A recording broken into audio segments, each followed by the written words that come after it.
Welcome to Forever Saroyan Presents 3 times 3 with your host, Christopher J. Garcia. Today we're going to look at a story that is one of William Saroyan's most famous, most beloved, and by far most adapted. The Man with the Heart in the Highlands first appeared in 3 times 3, but was reprinted several times, not only in Saroyan's own collections, but in collections of great American literature, and even textbooks. It's been adapted widely, not only in English, but in languages such as Dutch, Danish, and Czech. It's a popular adaptation target for particularly Eastern European film and television producers. One of the reasons may have to do with the universality of the story, and its deep connection with a traditional story that is known worldwide. But first, let's look at the introduction.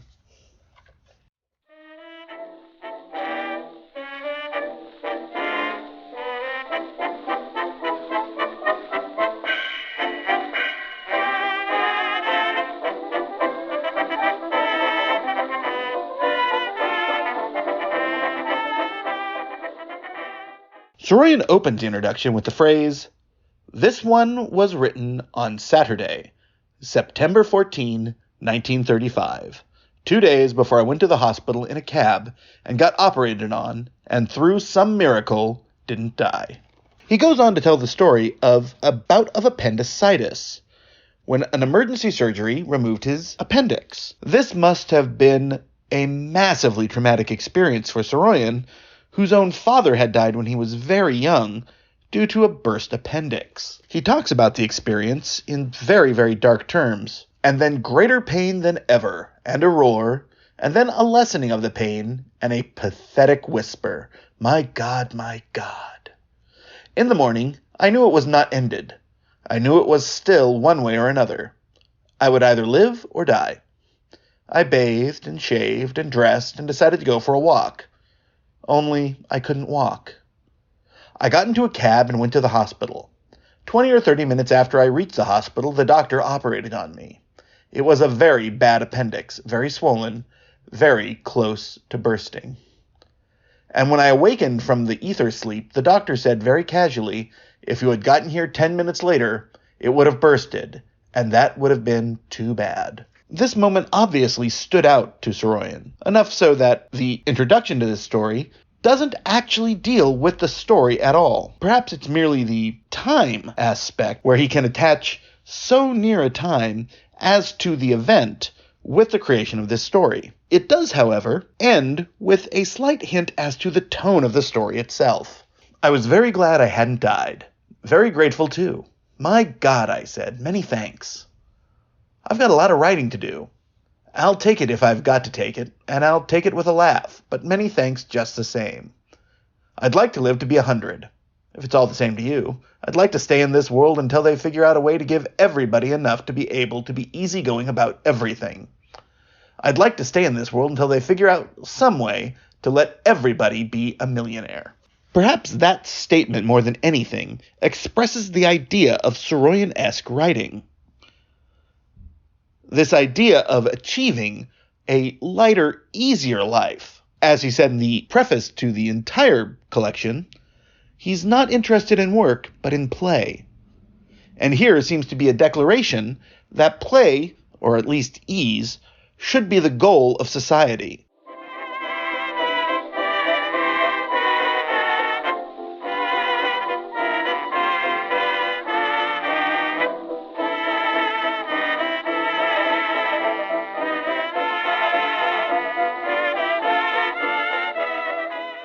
The Man with the Heart in the Highlands centers around Johnny, his father, a roving musician, Jasper McGregor, and Mr. Cossack, a local store owner. Each of these 4 characters plays a different role, and in many ways they represent 4 archetypes of Saroyan's writing. Johnny is a young boy, perhaps modeled on Saroyan himself. He's inquisitive, but also not entirely trusting. This is in contrast to how children are often shown as exceptionally open and trusting. But here, Johnny is actually a bit weary of trusting Jasper McGregor, when he encounters him playing his bugle coming towards his house. He initially denies him water, but when his father interjects, he invites Mr. McGregor into the house, and the story goes from there. Saroyan often wrote about children. One of his more famous stories, The Parsley Garden, has a character who is very similar to Johnny in temperament, but perhaps slightly more accepting of his position and decidedly less accepting of the world around him. You can also see this in some of the younger characters in ways that aren't seen by society at that point to be completely open and acceptable. I'm thinking of characters in The Human Comedy, as well as My Name is Aram. If Johnny is William Saroyan as a child, Johnny's father is William Saroyan at the period he wrote this story. Well, perhaps a period slightly before, when he was still a writer but struggling to find publication. Johnny's father is a poet, but he is unpublished. Thus, there is no income. This is a fascinating idea, because the main goal of a poet is to express his idea and view of the world, but that also requires publication. Some would say he's loafing, and certainly Saroyan himself was accused of this in his early days before he found significant publication in 1928. Johnny's father is much more accepting of Mr. McGregor, possibly because of their connection through the arts, but also possibly because of their need of external assistance. Johnny's father cannot provide for the family, but relies on Johnny to actually gain food and favor from Mr. Cossack. A bit more on that in a minute. Mr. McGregor is a fascinatingly beautiful character who falls into a number of different ideas that are traditional in stories, particularly in Eastern Europe. He is a wandering troubadour of a form who wanders around playing his bugle, entertaining those he comes across. He says his heart is in the Highlands of Scotland, though we're not entirely certain if he is Scottish or it's merely an affectation. That said, he is apparently a very good bugler, and this performance allows him to draw people to him, though initially, Johnny, as I've mentioned, was weary and not exactly accepting. Once he actually turns on his special ability, he draws all to him. And eventually it turns out that he was in use with an old folks home to do the Old Folks' Folly of 1914. A character who is highly important to both the story and to a larger meaning within Saroyan's writing is Mr. Cossack. Mr. Cossack, an Eastern European, perhaps a Czechoslovakian, owns a local store. He's been offering credit to Johnny and Johnny's father, but has never been paid back. Thus, he is exceptionally hesitant to offer credit again when Johnny goes to ask, so he can get a loaf of bread, a pound of cheese, and a bottle of beer. The owner of a store, being an immigrant, is not at all unknown, though it's unclear whether or not Johnny and his father are of a similar immigrant population. In the early part of the 20th century, often communities such as Slavs, Russians, Armenians, Germans, Poles, and others would often live in similar areas, but were never indicated whether or not Johnny and his father are of an immigrant population. In fact, in a form, we're told they are not. As Johnny attempts to convince Mr. Cossack to give him credit, we have this somewhat problematic passage. "How much money you got?" said Mr. Cossack. "It ain't a question of money, Mr. Cossack," I said. "I'm talking about being in China and needing the help of the white race." "I don't know nothing about nothing," said Mr. Cossack. "How would you feel in China that way?" I said. "I don't know, Mr. Cossack. What would I be doing in China?" "Well," I said, "you'd be visiting there, and you'd be hungry, and not a friend in the world. You wouldn't expect a good Christian to turn you away even without a pound of rice, would you, Mr. Cossack?" "I guess not, Mr. Cossack, but you ain't in China, Johnny, and neither is your pa." This is a really interesting passage because at this time, you would rarely see mainstream Anglo-Saxon populations living in areas that were typically immigrant population centers. Fresno's Armenia town wasn't exactly as much of a melting pot as we might think. In a way, ghettoization, with strict lines as to who could live where, made that less likely.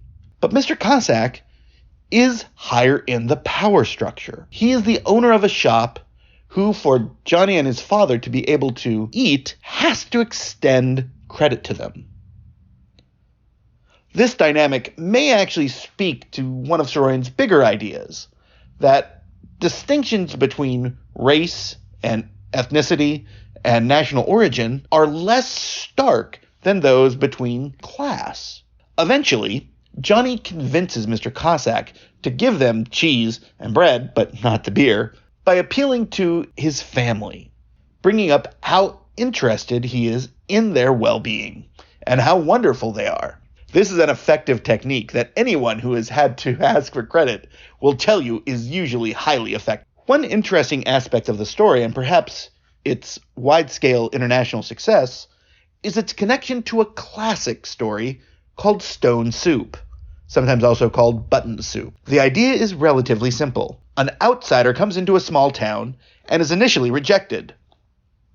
He's looking for food, but when he finds none, he mentions that he could make a wonderful soup out of stone. The town is fascinated by this claim, and thus he asks for a pot and some water. They give him the pot and the water, and he puts the stone in the soup. He stirs it, tastes it, and said, "Oh, this is very good. It would be better if we had some salt, some pepper, a chicken," and on and on and on. Each time he says this would be better with a local claims, "Oh, I have," goes and gets it and puts it in the stew. Thus, at the end, a large stew is gathered, not from anything that the stranger brought, but from the generosity of the others wishing to participate in the special moment. When Mr. McGregor begins to play the bugle after having some bread and cheese, people come from around the neighborhood, and he asks them to bring some small bit with them, and a massive party breaks out. This is a clear analog to Stone Soup, a story that Saroyan could not have been unfamiliar with at that time. The difference here is not only the updating in time, but this idea that it is the performance of Jasper McGregor that brings the people in, instead of his claiming that he can make a stone soup. It is still this idea of the gathering of the commons that makes this possible. In essence, he crowdsourced his feast. One of the reasons why this story stands out so firmly from Saroyan's oeuvre is that it was the source for his first Broadway play, My Heart's in the Highlands. The play was pretty darn successful, including getting votes for the New York Drama Circle's Critics Award, which he would win the following year for The Time of Your Life. That year there was a massive split of votes, and none was awarded. It was also considered for the Pulitzer, though did not win. Television productions latched onto it relatively quickly, largely because its compact nature made it possible to do it with few actors and with a small set. Also, its runtime could be clipped down to as little as 15 minutes, thus making it great for television in the 1950s. All in all, this story fits in as one of the most important stories of Saroyan's career. Its perfection in writing, as well as its universal themes, make it easily adaptable and one of the prime examples of Saroyan-esque writing from his early period. This led to an outpour of interest in the work and is a fine introduction to the stories of this book, largely because of those themes. It certainly sets a table for an exciting compilation. Thanks for listening to Forever Saroyan Presents 3x3. Forever Saroyan, LLC was founded by Charles Janesian. This episode was produced, performed, and edited by Christopher J. Garcia. Forever Saroyan archivists are Chris Garcia and Dory Meyer. Stay tuned for our next episode, The Question.